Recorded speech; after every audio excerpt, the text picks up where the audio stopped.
الشیطان الرجیم بسم اللہ الرحمن الرحیم۔ آج سورہ نام میں 8ویں پارے سے آغاز کرنا ہے قرآن کریم کے اس ترجمے کا اور مختصر سی تشریح کا، لیکن یہ جو 8ویں پارے کی پہلی آیت کریمہ ہے اس کا اصل میں ربط پیچھے جا کر ملتا ہے 109 نمبر آیت سے،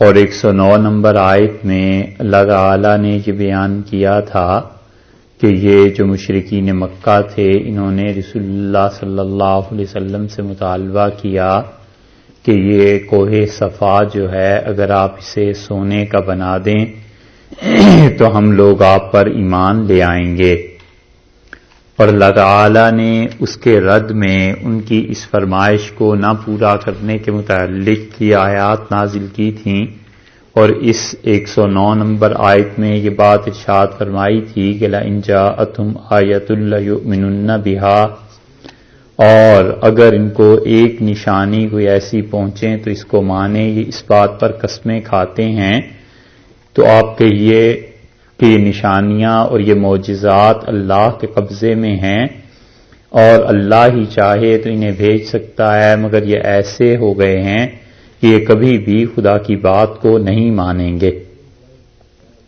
اور صحابہ کرام رضی اللہ عنہ کو بھی چونکہ یہ تھا کہ کسی طرح یہ لوگ مان جائیں اور کچھ ایسی صورت بن جائے کہ اسلام پھیلے اور اسلام ان لوگوں کے دلوں میں آ جائے، تو اس لیے اگلی آیت میں یہ فرما دیا، بلکہ اسی آیت میں کہ وما یشعرکم، اور تم مسلمانوں کو کیا خبر ہے کہ اذا جاءت لا یؤمنون، جب یہ آ بھی جائے معجزہ، یعنی یہ جو کہہ رہے ہیں کہ صفا پہاڑ سونے کا بن جائے، اگر یہ ہم کر بھی دیں، فرض کر لو یہ ہو بھی جائے، تو بھی یہ لوگ اللہ کے دین کو ماننے والے نہیں ہیں۔ پھر اس کے بعد یہ بتایا کہ وَنُقَلِّبُ أَفْئِدَتَهُمْ وَأَبْصَارَهُمْ، اور ہم نے کیا کیا ہے، ہم الٹ دیں گے ان کے دل اور آنکھیں، جیسے یہ منکر ہوئے ہیں اول مرتين، پہلی مرتبہ، اسی طرح یہ اب اس معجزے کو دیکھ کر بھی نہیں مانیں گے، تو معجزے کے انکار اور اقرار کے سلسلے میں بات چل رہی ہے۔ اس لیے اب 8ویں پارے کی اس پہلی آیت کریمہ میں بھی بات اللہ تعالیٰ نے وہی فرمائی ہے کہ ان کا حال یہ ہے کہ وَلَوْ أَنَّنَا نَزَّلْنَا إِلَيْهِمُ الْمَلَائِكَةَ، اور اگر ایسے ہو جائے کہ اننا نزلنا، اگر ہم ان پر اتار دیں، نازل کر دیں، الیہم، ان کی طرف، الملائکہ، اللہ کے فرشتے آ جائیں، تو یہ حقیقت میں ان کی اس پرانی بات کا بھی رد ہے کہ وہ جو کہتے تھے کہ اللہ کے ہاں سے فرشتے کیوں نہیں آ جاتے۔ دو چیزیں فرشتوں کے بارے میں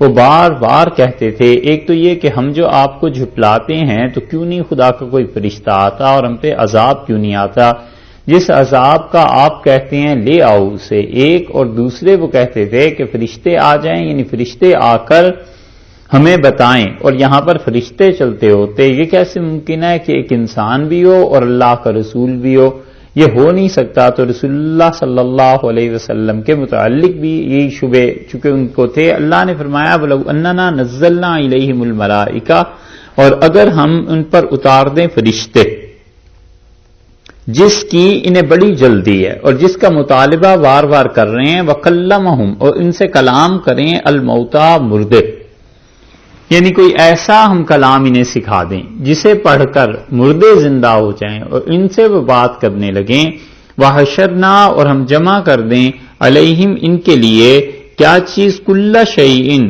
ہر ایک چیز ہم لے آئیں، قُبُلًا، ان کے سامنے، ہر چیز کو ان کے سامنے ہم لے آئیں، ہر چیز کو ان کو جمع کر دیں، مَا كَانُوا لِيُؤْمِنُوا، یہ لوگ ہرگز ایمان نہیں لائیں گے، الا، مگر، ان یشاء اللہ، ان کے متعلق جو اللہ چاہے گا، جو چاہے اللہ بس وہ ایمان لے آئیں گے۔ اور ان کی حقیقت یہ ہے کہ وَلَٰكِنَّ أَكْثَرَهُمْ يَجْهَلُونَ، ان میں سے اکثر نادان ہیں۔ جتنے معجزات کا یہ مطالبہ کر رہے ہیں، اگر یہ ساری چیزیں انہیں دے بھی دیں پھر بھی ان لوگوں نے ایمان نہیں لانا۔ اسی لیے امام رازی رحمۃ اللہ علیہ نے تفسیر کبیر میں اس پہ بحث کی ہے، اور اصولی طور پر یہ بحث تو ہے اصل میں علم کلام کی، اور وہ کہتے ہیں کہ کیا انبیاء علیہ الصلوۃ والسلام کا معجزے کا دکھانا یہ ضروری ہوتا ہے، اور پھر اسی کے ضمن میں وہ کہتے ہیں کہ کیا ولی اللہ کے لیے کرامت بھی ضروری ہوتی ہے۔ تو اس کے ساری بحث کا خلاصہ انہوں نے یہ لکھا ہے کہ وہ کہتے ہیں کہ انبیاء علیہ الصلوۃ والسلام کے لیے ایک معجزہ بس ضروری ہوتا ہے تاکہ یہ بات طے ہو جائے کہ یہ واقعی اللہ کی طرف سے ہے، اور ایک سے زیادہ معجزہ ضروری نہیں، کیونکہ اس کی پھر کوئی انتہا نہیں رہتی۔ وہ کہیں گے 2 معجزے ہوں، 3 ہوں، 4 ہوں، پھر تو وہ لمبی فہرست بنا دیں گے اس کی۔ تو انبیاء علیہ السلام کے لیے ایک معجزہ بس ہونا چاہیے تاکہ نبوت کا، رسالت کا وہ گواہ ہو چاہے معجزہ، اور لوگ اس کو دیکھ کے سمجھ سکیں، اور اولیاء اللہ کے لیے کرامت کا سرے سے صدور ضروری نہیں۔ وہ کہتے ہیں ساری زندگی کرامت سرزد نہ ہو کسی ولی سے تو بھی وہ ولی ہو سکتا ہے، ممکن ہے خدا کے ساتھ دوستی اور تعلق اس کا ہو اور اس سے کوئی کرامت نہ سرزد ہو، اور اس کے لیے بڑی اچھی دلیل بھی بعض اہل کلام میں سے لوگوں نے لکھی ہے۔ وہ کہتے ہیں کہ صحابہ کرام رضی اللہ عنہم یقیناً اولیاء کرام جو امت کے ہیں ان سے افضل تھے، اور کئی صحابی رضی اللہ عنہ دنیا سے چلے گئے اور ساری زندگی ان سے کوئی کرامت سرزد نہیں ہوئی، تو اس لیے ان کے لیے کوئی ایسی بات نہیں ہے، انہیں پھر بھی صحابیت کا شرف حاصل ہے، نہ اللہ کے ہاں ان کی کوئی کمی ہوئی ہے۔ ایسے ہی جو اولیاء کرام ہوتے ہیں ان کے لیے کرامت کا ظہور بھی جو ہے وہ کوئی شرط نہیں ہے، اور اسی طرح اگر فرض کر لیجئے کہ کرامت اس کی کوئی ظاہر بھی ہو گئی تو اس کرامت پہ اسے کتنا ثواب ملے گا۔ سوچنے کی بات ہے کہ ایک ولی ہے، فرض کر لیجئے اس کی کرامت سرزد ہو گئی اور وہ پانی پہ چل پڑے، اور یا وہ ہوا میں اڑ لیے، تو اب اس سے ثواب کتنا ملا؟ اور اللہ کا قرب جو ہے بنیادی طور پر وہ ثواب اور عذاب کے ساتھ ہے کہ آدمی جب گناہ کا کام کرتا ہے اس سے اللہ کی طرف سے عذاب ہوتا ہے یا عذاب آخرت میں ملے گا، اس کی وجہ سے دور ہو جاتا ہے، اور ثواب کے کام جب کرے گا تو اللہ کے قریب ہو جائے گا۔ اس لیے وہ کام جو آدمی کے اپنے بس میں ہی نہیں ہے ان کاموں کے پیچھے پڑنا ہی نہیں چاہیے۔ جتنے بھی کام چاہے وہ کتنی اچھی حالت کیوں نہ ہو، اگر وہ کام اپنے اختیار میں ہی نہیں ہے تو ان پہ ثواب بھی نہیں۔ جب ثواب نہیں ہے تو پھر ان کاموں کے پیچھے پڑے کیوں؟ بہت سے لوگوں کو دیکھیں اس چیز میں ہوتے ہیں کہ رسول اللہ صلی اللہ علیہ وسلم کی خواب میں زیارت ہو جائے، فرض کیجئے ایک آدمی کو زیارت ہو گئی، اسے ثواب کتنا ملا؟ اللہ کا قرب کتنا حاصل ہوا؟ کچھ بھی نہیں، کیونکہ محض اگر حضرت صلی اللہ علیہ وسلم کی زیارت سے ثواب ملتا محض، تو کافر بھی تو زیارت کرتے رہے۔ صحابہ کرام رضی اللہ عنہ کو زیارت کا جو شرط ملا ہے اس میں بھی ایمان شرط تھی، تو ایمان کے ساتھ عالم مشاہدہ میں جب زیارت ہوئی تو پھر تو شرف حاصل ہوا، وگرنہ تو کفر کے ساتھ رسول اللہ صلی اللہ علیہ وسلم کے دور میں بھی کافر دیکھتے رہے ہیں، انہیں خدا کا کیا قرب ملا؟ کچھ بھی نہیں۔ تو خواب کی حالت بھی ایسی کہ کسی انسان کا ایمان، اتباع سنت، یہ چیزیں ہوں، بہت اچھی کیفیت ہے، بہت اچھی بات ہے، اللہ تعالی کی طرف سے مہربانی کی دلیل ہے، لیکن نفس ثواب جس چیز کا نام ہے وہ تو سبحان اللہ کہنے کے برابر بھی نہیں۔ یعنی ایک آدمی نے رات کو خواب میں دیکھا حضرت صلی اللہ علیہ وسلم کو، دوپہر کو وہ سویا، اور اس کے مقابلے میں ایک آدمی نے 10 مرتبہ سبحان اللہ پڑھ لیا، تو یہ جو 10 مرتبہ سبحان اللہ پڑھنے والا ہے اسے خدا کا زیادہ قرب ملا ہے، بلکہ قرب تو حقیقتاً اسے ہی ملا ہے کیونکہ اس نے اپنے اختیار، ارادے کو استعمال کر کے اللہ کا ذکر کیا، اللہ کو یاد کیا۔ یہی حال کرامت کا بھی ہے کہ کرامت جو ہوتی ہے وہ اولیاء اللہ کے قبضے میں تھوڑی ہوا کرتی ہے، تو جو چیز اپنے اختیار اور بس میں ہی نہیں ہے اس پر کیا ثواب، کیا عذاب، یہ سب کی سب چیزیں اللہ کے ساتھ تعلق رکھتی ہیں کہ حق تعالی شانہ اپنا قرب نصیب فرما دیں کسی کو تو اعمال کے ذریعے ہوتا ہے، اعمال اللہ کے قرب میں اضافہ کرتے ہیں، اور وہ جو اعمال ہوتے ہیں وہ چھوٹے سے چھوٹا عمل بھی جو اپنے اختیار سے ہو، اللہ کے ان انعامات سے افضل ہو جاتا ہے جو انسان پر غیر اختیاری طور پہ آتے ہیں. وہ مالک کی مرضی ہے دے یا نہ دے. اسی اعتبار سے معجزہ جو ہے وہ ایک بس ہونا ضروری ہے تاکہ نبوت کی صداقت کے لیے بات ہو جائے، اس سے زیادہ ضروری نہیں. تو اللہ تعالیٰ نے فرمایا ہے کہ اگر ہم تمام معجزات بھی ان کو دے دیں پھر بھی ان کا حال یہ ہے کہ یہ ہرگز ایمان نہیں لائیں گے. اس کی ذرا سی ایک آیت اور بھی ہے تفصیل اس کی، سورہ دخان میں دیکھیے. سورہ دخان ہے 25ویں پارے میں. وہاں پر اللہ تعالی نے ایک بات بتائی ہے. سورہ دخان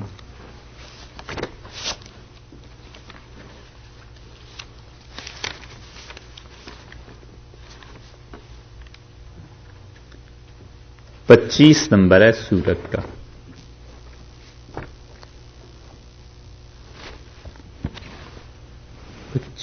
نہیں 52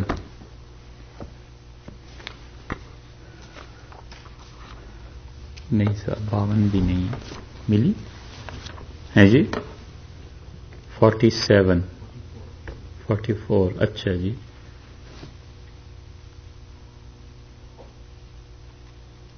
44 25واں پارہ ہے. اس میں سورہ دخان ہے اور اس کی دیکھیے آپ آیت نمبر 36.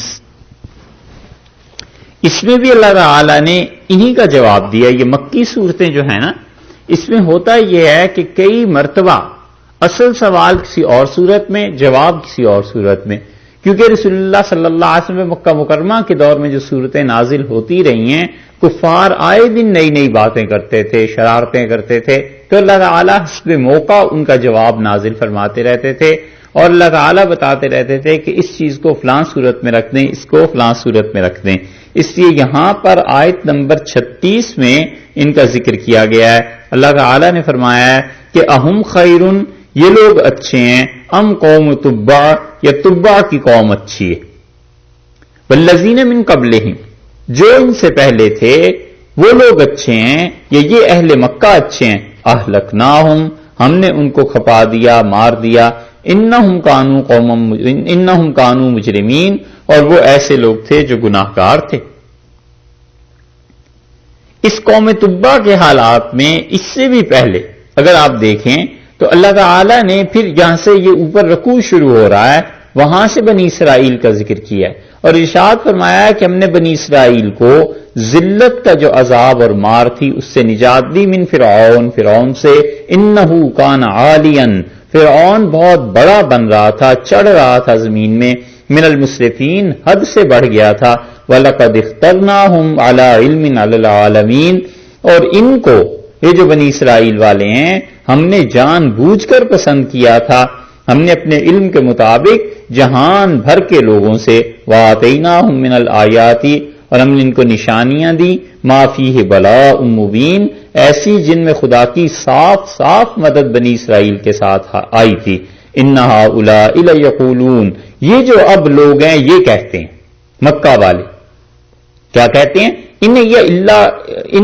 یہ زندگی جو ہے ہماری، الا موتتنا الاولی، بس پہلی موت مرنا ہے. وما نحن بمنشرین، اور اس کے بعد ہمیں تو اٹھنا نہیں ہے. فاتو بآبائنا، آپ ایسا کیجئے، آپ کہتے ہیں ہم قیامت پہ ایمان لے آئیں تو آپ ہمارے باپ دادے کو زندہ کر دیں. ان کنتم صادقین، اگر تم سچے ہو. یہ ہے ان کا مطالبہ کہ اگر محمد صلی اللہ علیہ وسلم سچے ہیں تو ہمارے باپ دادا کو زندہ کر دیں. اللہ تعالی نے اس کا جواب یہاں دیا ہے اور ارشاد فرمایا کہ وَكَلَّمَهُمُ الْمَوْتَى، ان سے مردے بھی کلام کرنے لگے، یعنی ان کے باپ دادے زندہ ہو کے آ جائیں اور کلام کرنے لگیں. اس اعتبار سے موتا، مردوں کا بولنا اور وہاں اللہ تعالیٰ کا یہ کہنا کہ ان کا یہ مطالبہ ہے، یہ آپس میں ایک دوسرے کا سوال جواب بنتے کہ انہوں نے رسول اللہ صلی اللہ علیہ وسلم کے متعلق یہی شرط لگائی نا. انہوں نے کہا کہ ہمارے باپ دادے کو زندہ کر دو، وہ آ کر کہہ دیں پھر ہم مان لیں گے. حدیث کی روایات میں بھی آتا ہے کہ کافر ایسے بےہودہ سوالات رسول اللہ صلی اللہ علیہ وسلم سے کرتے تھے کہ اگر مردے زندہ ہو جائیں اور ایک کہتا تھا میرا دادا آ کے مجھے کہہ دے، میرا باپ مجھے آ کے کہہ دے تو پھر میں آپ کو مان لوں گا، اللہ نے فرمایا یہ سب کچھ ہو جائے۔ وَحَشَرْنَا عَلَيْهِمْ كُلَّ شَيْءٍ قُبُلًا، اور ہم ان کے لیے زندہ کر دیں ہر چیز کو ان کے سامنے اپنی آنکھوں سے دیکھ رہے ہوں، قُبُلًا مَا كَانُوا لِيُؤْمِنُوا، تو ہرگز ماننے والے نہیں ہیں، الا ان یشاء اللہ، مگر جو اللہ چاہے بس وہ ماننے والے ہیں، اللہ نہ چاہے گا نہیں ماننے والے۔ اللہ کا چاہنا، اس کی مشیت، چاہنا نہ چاہنا، یہ اس کا ایک نظام ہے کہ اس نے اختیار جو انسانوں کو دیا ہے، اس اختیار کی وجہ سے یہ ارشاد فرمایا، اور کہ وہ جو اختیار ہے اس کا استعمال کریں گے لوگ تو اللہ کی طرف سے توفیق بھی مل جائے گی۔ اور یہ چیز ہوئی ہے پھر ان لوگوں کے ساتھ جن کے لیے ایمان ہو چکا تھا طے، اور اللہ نے انہیں توفیق بھی دی۔ اس لیے آگے یہ نہیں فرمایا کہ یہ سب کے سب نادان ہیں، بلکہ فرمایا وَلَٰكِنَّ أَكْثَرَهُمْ يَجْهَلُونَ، ان کی اکثریت جاہل ہے، نادان ہے، سمجھنے کی کوشش نہیں کرتے بات کو۔ وَكَذَٰلِكَ، اور ایسے ہی یہ نہ ماننے کی پانچویں وجہ ہے۔ یہ کذالک کا لفظ جو ہے یہ پیچھے بھی کئی مرتبہ گزر چکا ہے، اور 4 وجوہ اس کی پیچھے گزر چکی، یہ پانچویں وجہ ہے جو یہاں فرمائی ہے کہ وَكَذَٰلِكَ، اور ان کے نہ ماننے کی یہ پانچویں وجہ یہ ہے، اسی طرح جعلنا، ہم نے کیا ہے، لِكُلِّ نَبِيٍّ، ہر ایک نبی علیہ الصلوۃ والسلام کے لیے کیا کیا ہے، عدوًّا، ہم نے دشمن رکھے ہیں، شیاطین الانس والجن، ایسے شیطان کو جو آدمی ہیں اور ایسے جو جن ہیں۔ یہ اسی طرح سے ہوتا آیا ہے، جب سے نبوت ہم نے دنیا میں دی ہے اور انبیاء علیہ السلام کو بھیجا ہے، کذالک جعلنا لکل نبی، ہر ایک نبی علیہ الصلوۃ والسلام کے لیے اس کے دشمن ہیں، اور دشمن دونوں طرح کے، انسانوں میں بھی اور جنات میں بھی، یہ دونوں طرح کے دشمن ہر نبی علیہ الصلوۃ والسلام کے ساتھ رہے ہیں۔ حضرت آدم علیہ الصلوۃ والسلام کے ساتھ دیکھ لیں، وہاں بھی شیطان تھا اور ان کا دشمن تھا، اور اس نے ان کے ساتھ کیا کیا۔ اسی طرح رسول اللہ صلی اللہ علیہ وسلم کے ساتھ تو دونوں طرح کی دشمنی رہی ہے، یعنی شیطان کی ایسی دشمنی کہ حضرت صلی اللہ علیہ وسلم پہ جو وحی نازل ہوتی تھی اس میں اپنی آواز ملا کر گڑبڑ کرنے کی کوشش کرے۔ یہ بات تو آئی ہے سورہ حج میں ایک، اور جب معراج میں رسول اللہ صلی اللہ علیہ وسلم تشریف لے جا رہے تھے تو ایک شیطان نے آپ پہ حملہ کیا اور آگ لے کر وہ آگے آیا، تو جبریل امین نے کہا رسول اللہ صلی اللہ علیہ وسلم سے کہ میں آپ کو ایک ایسی دعا بتاؤں جو آپ پڑھیں اور اس پر اثر کرے، تو حضرت صلی اللہ علیہ وسلم نے کہو، تو جبریل امین نے وہ دعا سکھائی۔ عمل الیوم واللیلہ ایک کتاب ہے، بہت لوگوں نے اس نام سے کتابیں لکھی ہیں، ابن سنی نے بھی لکھی ہے، امام نسائی رحمۃ اللہ نے بھی لکھی ہے۔ امام نسائی رحمۃ اللہ علیہ کی جو عمل الیوم واللیلہ ہے اس میں وہ یہ حدیث لائے ہیں کہ رسول اللہ صلی اللہ علیہ وسلم پہ جنات نے حملہ کرنے کی کوشش کی اور آپ کی بچت ہوئی، اور جبریل امین نے آپ کو جو چیز سکھائی۔ جیسے ہم انسان ہیں اور ہم مادے سے پیدا ہوئے ہیں تو مادی چیزوں کا ہم پہ اثر ہوتا ہے، اسی طرح جنات جو ہیں وہ چونکہ ایک لطیف چیز آگ، لو، اور لو کا بھی اوپر کا حصہ اس سے پیدا ہوئے ہیں، اس لیے ان پر مادی چیزوں کی بجائے کلام کا اثر ہوتا ہے کہ کلام بھی لطیف چیز ہے، بہت ایسے یعنی جو الفاظ منہ میں سے نکل رہے ہیں اس کی کوئی مادی وجود نہیں ہے، اس لیے یہ کلام ان کو جا کر لگتا بھی ہے، تنگ بھی کرتا ہے، اور حتیٰ کہ ان میں سے بہت سوں کی موت بھی واقع ہو جاتی ہے۔ اس لیے وہاں پر یہ آیا ہے کہ جبریل امین نے رسول اللہ صلی اللہ علیہ وسلم کو کچھ چیزیں سکھائیں۔ تو اللہ تعالیٰ نے فرمایا کہ ہر ایک نبی علیہ الصلوۃ والسلام کے لیے ہم نے رکھے ہیں اس کے دشمن، شیاطین جو انسانوں میں سے ہیں اور جنات میں سے، اور ایک شیطان اس قسم کے ہوتے ہیں جو ہر ایک انسان کے ساتھ ہے۔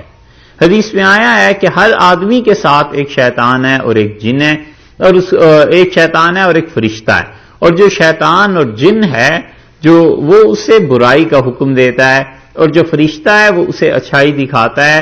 تو حضرت صلی اللہ علیہ وسلم سے عرض کیا گیا کہ اللہ کے رسول آپ کے ساتھ؟ آپ نے فرمایا ہاں میرا بھی شیطان ہے، مگر وہ بھی فلا یامرنی الا الخیر، وہ مسلمان ہو گیا ہے اور وہ مجھے سوائے بھلائی کے اور کوئی چیز نہیں بتاتا.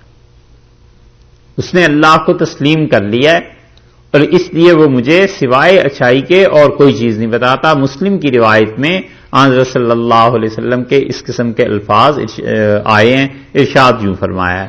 تو اللہ تعالیٰ نے دو قسمیں قرار دیں کہ ایک انبیاء علیہ السلام کے عدو دشمن وہ ہیں جو انسان شیاطین میں سے ہیں. دوسرے فرمایا کہ انس والجن. پہلے فرمایا انس اور پھر بعد میں فرمایا جن. انس سے مراد انسان اور یہ بہت سے لوگ تھے. ساری زندگی حضرت صلی اللہ علیہ وسلم کی اسی طرح گزری ہے. مکہ مکرمہ میں مشرکین تھے, مدینہ منورہ پہنچے ہیں تو وہاں اور قسم کے کفار تھے, منافقین تھے. سب سے لڑنا پڑا ہے حضرت صلی اللہ علیہ وسلم کو. اور کئی ایک ایسے ہیں جن سے زبانی طور پر بھی بحث کرنے کی نوبت آئی ہے, جیسے کہ نجران سے یہ لوگ آئے تھے عیسائی. یوحی بعضهم الی بعض. اور یہ کیا کرتے ہیں؟ وہی کرتے ہیں ایک دوسرے کی طرف. ایک دوسرے کی طرف سے مراد یا تو یہ ہے کہ بعض جنات انسانوں کو وحی کرتے ہیں, یعنی ان کے دل میں ڈالتے ہیں. وحی کا جو لفظ ارشاد فرمایا ہے دل میں ڈالتے ہیں, سکھاتے ہیں. وحی کہتے ہیں بہت تیزی سے جو اشارہ کیا جائے اس کو. اور جبریل امین جو وحی لے کے آتے تھے انبیاء علیہ الصلوۃ والسلام کے دل میں جو وحی ڈالی جاتی تھی وہ بھی بہت تیزی سے ہوتی تھی, اور وہ کلام اللہ کی طرف سے لا کر قلب مبارک پر نازل کیا جاتا تھا. امام بخاری رحمۃ اللہ علیہ نے جہاں صحیح بخاری شروع کی ہے انہوں نے وہاں حدیث میں بحث کی ہے, کتاب الوحی سے اس کا آغاز کیا ہے امام رحمۃ اللہ علیہ نے کہ وحی کیا چیز ہے, اور اس میں وحی کی احادیث لائے ہیں. وحی اصل میں عرب کہتے ہیں بہت جلدی جو اشارہ کیا جائے اور دوسرا سمجھنے والا سمجھ جائے اس کو کہتے ہیں وحی. تو یہ شیاطین ایک دوسرے کو وحی کرتے ہیں, یعنی ایک دوسرے کو سکھاتے ہیں. جنات انسانوں کو سکھاتے ہیں. ایک ترجمہ تو یہ ہو گیا. ایک ترجمہ یہ ہو گیا کہ یہ جنات آپس میں ایک دوسرے کو سکھاتے ہیں. بعضهم الی بعض. جو پہلا ترجمہ ہے پیچھے چونکہ دیکھیے جن اور انس دو لفظ آئے نا, تو اس لیے بعضهم الی بعض کا مطلب صاف بظاہر تو یہ بنتا ہے کہ انسان ان کو سکھاتے ہیں. جنات ان کے دلوں میں ڈالتے ہیں وسوسے. لیکن دوسرے مفسرین اس طرف بھی گئے ہیں کہ یہ جنات ایک دوسرے کو سکھاتے ہیں, اور تیسرے اس طرف گئے ہیں کہ انسان ایک دوسرے کو سکھاتے ہیں. اور جو بھی اس سے مراد لے لیا جائے ہوتا کیا ہے پھر آخر سکھاتے کیا ہیں؟ زخرف القول غرورا. اللہ نے فرمایا ملما سازی. زخرف کہتے ہیں کسی چیز پہ پانی چڑھانا, اصل نہ ہو وہ, اور اس پہ کسی چیز کا پانی چڑھا دیا جائے. چاندی کا پانی, سونے کا پانی چڑھا دیتے ہیں برتنوں پہ, اور اصل میں تو وہ چیز نہیں ہوتی. اس لیے ارشاد فرمایا کہ ان کا حال یہ ہے کہ زخرف القول غرورا, ملما سازی کی باتیں. ملما سمجھتے ہیں؟ ملما بھی یہی چیز ہے, سونے کا پانی جیسے چڑھا دیتے ہیں اس کو کہتے ہیں. کوئی چیز جس کی حقیقت کچھ اور ہو اور اس کا ظاہر کچھ اور ہو, اور اس کی حقیقت کو چھپانے کے لیے ظاہر میں بات ایسی کی جائے. تو اس لیے فرمایا اللہ تعالی نے کہ یہ ایک دوسرے کے ساتھ ایسی باتیں کرتے ہیں, ایک دوسرے کے ساتھ ایسے اشارے کرتے ہیں. شیاطین انسانوں کے دل میں ڈالتے ہیں کہ نبی علیہ الصلوۃ والسلام کی اس طرح مخالفت کرو, رسول اللہ صلی اللہ علیہ وسلم کو اس طرح سے تم علیاذ باللہ بنانے کی کوشش کرو. اور حتیٰ کہ انتہا ہو گئی جس رات کو رسول اللہ صلی اللہ علیہ وسلم نے ہجرت کرنی تھی اس رات میں شیطان ان اہل مکہ سے آ کے ملا انسانوں کی شکل میں, اور اس نے کہا کہ یقتلو, اس آدمی کو قتل کر دو, جس قدر ہو سکے اس سے جان چھڑا لو. اور اس کے بعد دوسری تجاویز آئیں. سورہ انفال میں اللہ تعالی نے اس کا ذکر فرمایا. مالک بن دینار رحمت اللہ علیہ نے اس آیت کی تفسیر میں کہا، وہ کہتے تھے کہ مجھے اتنا ڈر ان جنات سے جو شیاطین ہیں نہیں لگتا جتنا ان شیاطین سے، شیطانوں سے لگتا ہے جو انسان کی صورت میں آتے ہیں. اور کہتے تھے جب مجھے احساس ہوتا ہے کہ شیطان میرے دماغ میں کوئی چیز ڈال رہا ہے، اللہ کی پناہ مانگ لیتا ہوں اور اسے ہٹا لیتا ہوں. اور انسان کی صورت میں جب شیطان آتا ہے تو فرماتے تھے پتہ نہیں چلتا اور کوئی نہ کوئی گناہ ہو جاتا ہے اور پھر بعد میں پتہ چلتا ہے کہ یہ شیطانی کا موجب یہ انسان بن گیا تھا.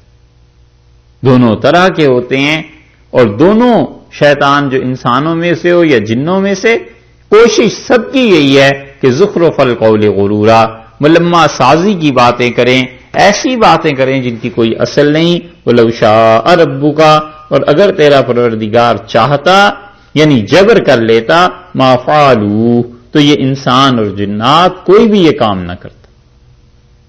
اگر جبر کر لیتا تو انبیاء علیہ السلام کی مخالفت ہی نہ ہوتی، اور اگر نبوت کی مخالفت نہ ہوتی تو وہ صبر جو کرنا پڑا کافروں کے مقابلے میں، جو ایذا رسانی تھی ان کی طرف سے برداشت کرنی پڑی، اتنے بلند و والا مراتب اور اللہ کے یہاں ثواب ایمان والوں کے لیے، یہ سب چیزیں کیسے ہوتی؟ اس لیے جس انسان کا ایمان دین آزمائش پہ نہیں نہ چڑھتا وہ کچا ہی رہتا ہے. آزمائش ہوتی ہے، انسان اس سے گزرتا ہے، پھر جا کر پختگی حاصل ہوتی ہے، کیونکہ انسان نے اپنے ایمان اور دین کے لیے قربانی دی ہوئی ہوتی ہے. تو جس نظریے کے لیے آدمی نے قربانی دی ہوئی ہو اس نظریے پہ لوگ جم جاتے ہیں. اب دنیا کی مثالوں میں اسے دیکھ لیں، کتنے ہی لوگ ہیں جو کسی خاص نظریے کے ساتھ وابستہ ہوتے ہیں، مثلا کمیونزم کے ساتھ یا اس قسم کی چیزیں. یہ مثالیں ہم لوگوں کے سامنے ہیں. اور جہاں بھی پولیس پکڑ کے لے گئی، جیل میں پڑے رہے کچھ مہینے تک، اس نظریے کے لیے سزا جب ہوتی ہے پھر آدمی کہتا ہے اب اس پہ پختگی آ گئی. اور جب تک سزا نہیں ہوتی پھر وہ ایسے ہی ہوتا ہے. تو انسان کا ایمان وہ جب بھٹی سے گزر جاتا ہے، چاہے دونوں طرح سے، چاہے تو اللہ ہی اسے گزار دے اور چاہے تو دنیا میں اس کو کوئی ابتلا پیش آ جائے. دنیا کی مصیبتیں پیش آتی ہیں، کچھ ہوتی ہیں جو اللہ کی طرف سے ہو جاتی ہیں، انسان کچھ نہیں کر سکتا، اس پٹی پر چڑھ جاتا ہے. اور کچھ لوگوں کے طرف سے پیش آتی ہیں، اس کے مومن ہونے کی وجہ سے اسے تکلیف دی جاتی ہے اور اس کے لیے ذلت کی زندگی ایمان کی وجہ سے برداشت کرنے پہ اسے مجبور کیا جاتا ہے. ان سب مراحل سے جب کوئی آدمی گزرا ہوا ہوتا ہے پھر اسے بڑا عزیز ہوتا ہے اپنا ایمان، اس لیے کہ اس نے قربانی دی ہوتی ہے. اللہ نے فرمایا اگر ہم جبر کرتے وَلَوْ شَاءَ رَبُّكَ، تیرا پروردگار اگر یوں چاہتا، مَا فَعَلُوا، یہ لوگ نہ کرتے. فَذَرْهُمْ، پس یہ کیا کیجئے آپ، فَذَرْهُمْ، چھوڑ دیں انہیں، وَمَا يَفْتَرُونَ، اور وہ جانے اور ان کا جھوٹ. ذرہم کا مطلب تو یہ ہے اصل میں کہ انہیں چھوڑ دیں، اور ترجمہ محاورے میں کریں گے تو یہ کہیں گے کہ فذرہم، تو آپ انہیں چھوڑ دیجئے، وما یفترون، اور جو کچھ ان کا جھوٹ ہے اسے بھی چھوڑ دیجئے. یعنی شرک جو کرتے ہیں وہ بھی، اور جو کچھ یہ لوگ ہیں ان کو بھی یہ شرک کے ساتھ ملوث رہیں، کرتے رہیں جو کچھ بھی، وہ جانے اور ان کے جھوٹ جانے. آپ اپنے آپ کو ان سے ہٹا لیجیے. رسول اللہ صلی اللہ علیہ وسلم کو جو شدید بوجھ ہوتا تھا کہ یہ کافر میری بات کیوں نہیں مانتے، اللہ نے اس کا علاج فرمایا کہ یہ جانے اور ان کا جھوٹ جانے.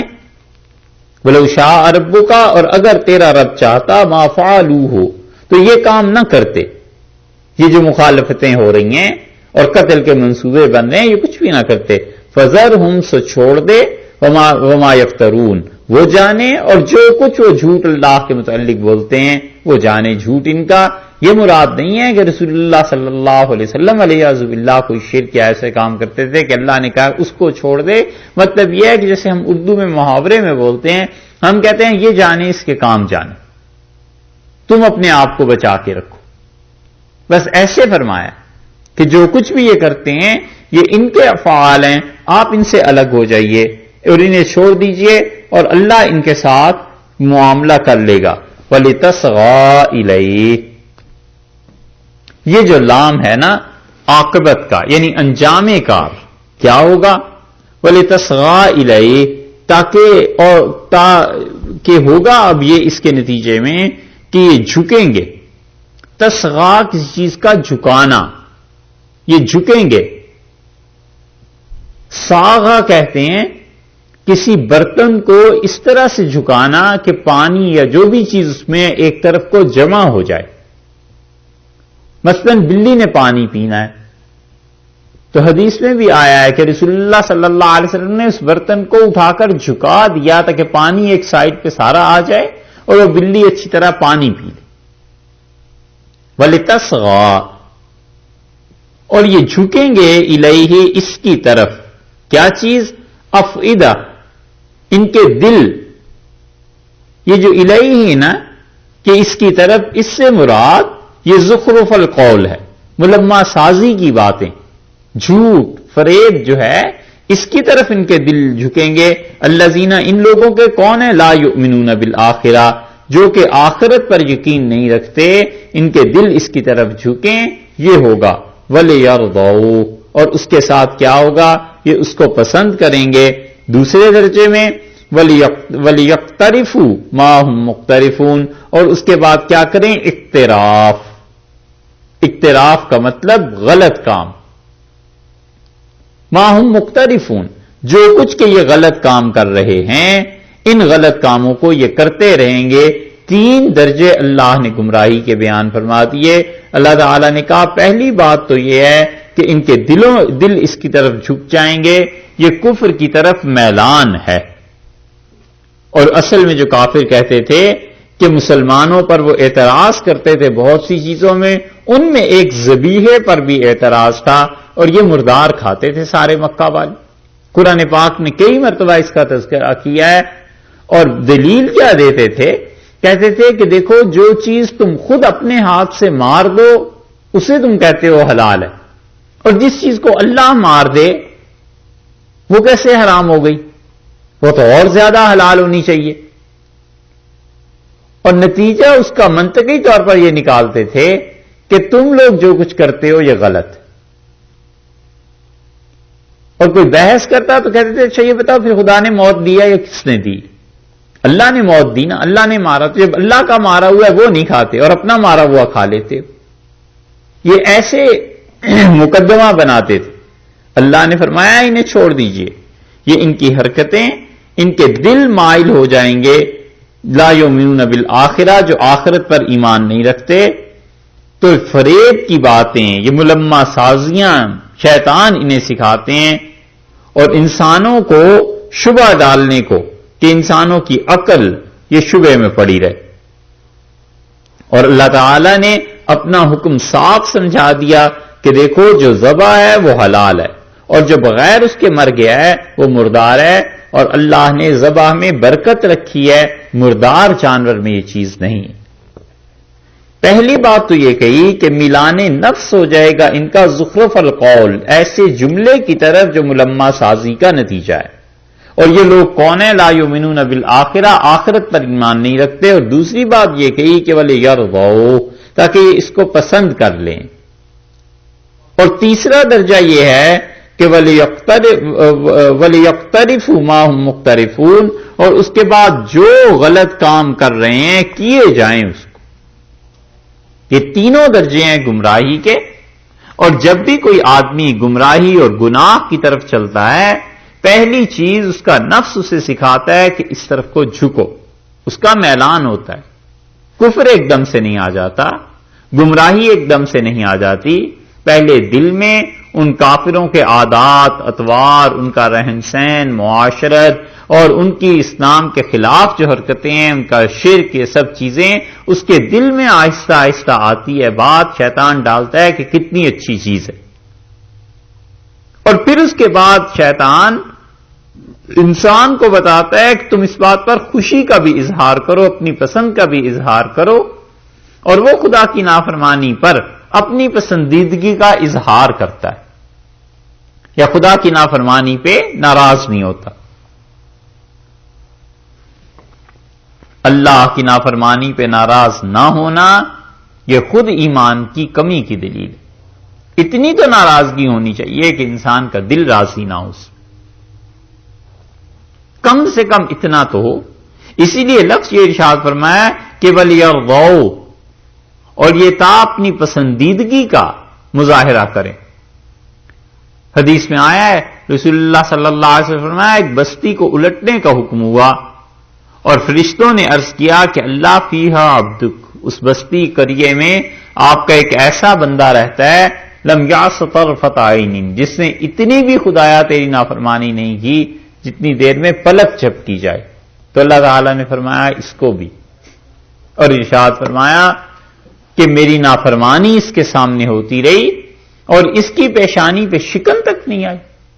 تو کم سے کم اتنا تو ہونا ہی چاہیے کہ انسان اپنی ناپسندیدگی کا اظہار مناسب الفاظ میں کرتے کہ میں اس چیز سے راضی نہیں.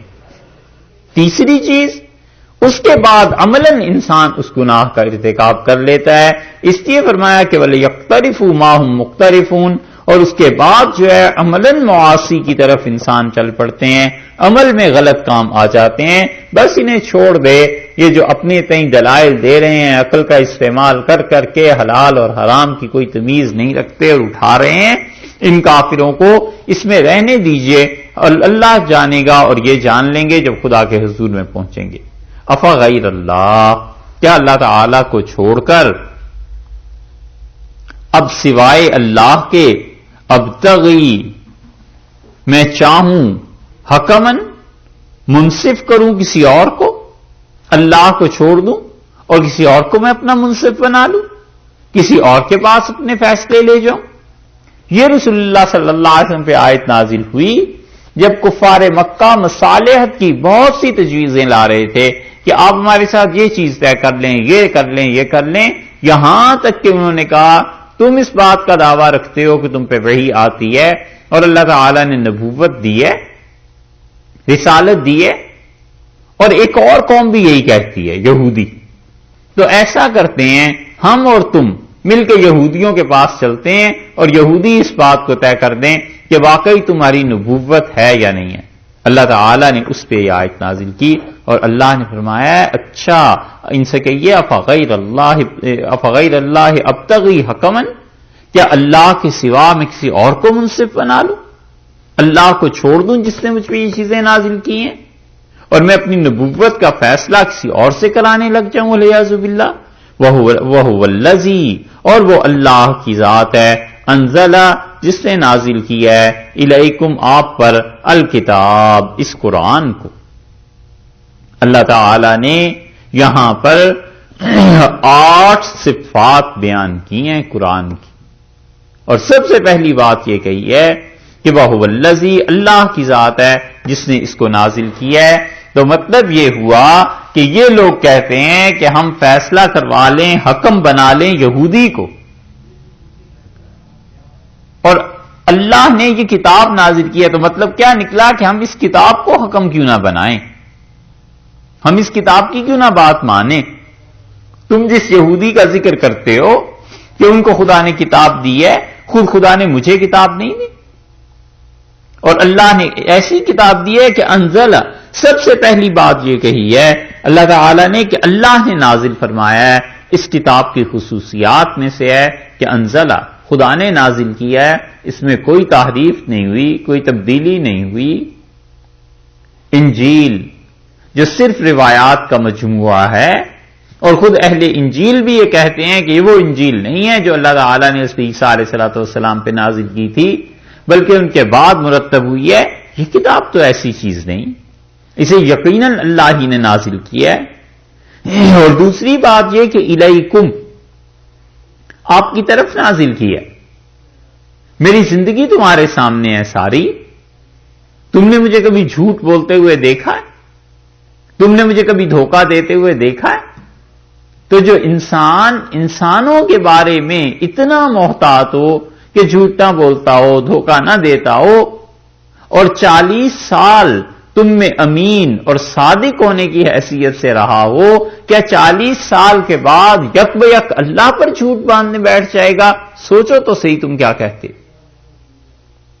اسی لیے اللہ تعالی نے اسی بات کو ذرا وضاحت کے ساتھ سورہ اعراف میں آگے بیان کر دیا، اور اللہ تعالیٰ نے فرمایا ان سے کہ قد لبثت فیکم عمرا من قبل، میں پوری زندگی اب تک کی تم میں گزار چکا ہوں، افلا تعقلون، عقل سے کام نہیں لیتے؟ کہ جس آدمی نے 40-50 برس کی زندگی میں کبھی تم لوگوں میں جھوٹ نہیں بولا، اب وہ اس عمر میں آ کے اللہ پر جھوٹ بولنے لگ جائے گا؟ کبھی ہو سکتا ہے؟ اس لیے دوسری چیز یہ ارشاد فرمائی ہے کہ الیکم، آپ جیسی ہستی پر اللہ نے اس کتاب کو نازل کیا ہے، اور تیسری چیز یہ فرما دی کہ مفصلہ، اور اس کتاب کو اللہ نے بڑا واضح نازل کیا ہے، ایک ایک حکم بتایا ہے، حلت اور حرمت کے احکامات بتایا ہے کون کون سی چیزیں تمہارے لیے حلال ہیں، کون کون سی چیزیں تمہارے لیے حرام، کون سی بات تمہیں کرنی ہے، کون سی بات تمہیں نہیں کرنی۔ اللہ نے واضح طور پر مفصلہ تفصیل سے بیان کیا ہے کہ شرک کی کتنی قسمیں ہیں اور تم نے ان سے اجتناب کرنا ہے۔ اللہ نے بتایا ہے کہ اس کی توحید، اس پر تم نے قائم رہنا ہے، اللہ کی توحید علم میں، اللہ کی توحید اختیارات میں، تصرف میں، یہ سب چیزیں تم نے ماننی۔ کتنی چیزیں ہیں جن کو اللہ تعالیٰ نے صاف اور واضح نکاح کے معاملات کو صاف بتا دیا ہے کہ کیا چیز حرام ہے اور کیا چیز جائز ہے۔ ذبیحے کے مسئلے میں خدا نے بتا دیا ہے، خدا کی کتاب نے، کہ ذبیحہ کون سا جائز ہے کون سا ناجائز ہے۔ یہ سب چیزیں اس کتاب میں اللہ نے نازل کی ہے۔ ہم اس کتاب کو حکم نہ بنائیں، ہم اس کتاب سے نہ پوچھیں کہ یہ کتاب کیا کہتی ہے۔ 3 باتیں، والذین، اور اس کتاب کی سچائی اور اس کتاب کی عظمت کو دیکھو، وہ لوگ آتیناہم الکتاب، جنہیں ہم نے کتاب دی ہے اس سے پہلے، یعنی یہودی اور عیسائی جنہیں اس سے پہلے کتاب دی ہے، یعلمون، وہ جانتے ہیں کہ انہو، اللہ کا یہ پیغام، یہ کتاب منزل، نازل کی گئی ہے، میرے رب کا، تیرے پروردگار کی طرف سے نازل ہوئی ہے۔ یہودی سب جانتے ہیں، یہ کہتے ہیں ان کے پاس جائیں، انہیں حکم بنا لیں۔ کیوں بنا لیں بھئی؟ وہ خود اس بات کے گواہ ہیں۔ یہ 4تھی تعریف ہے قرآن کی۔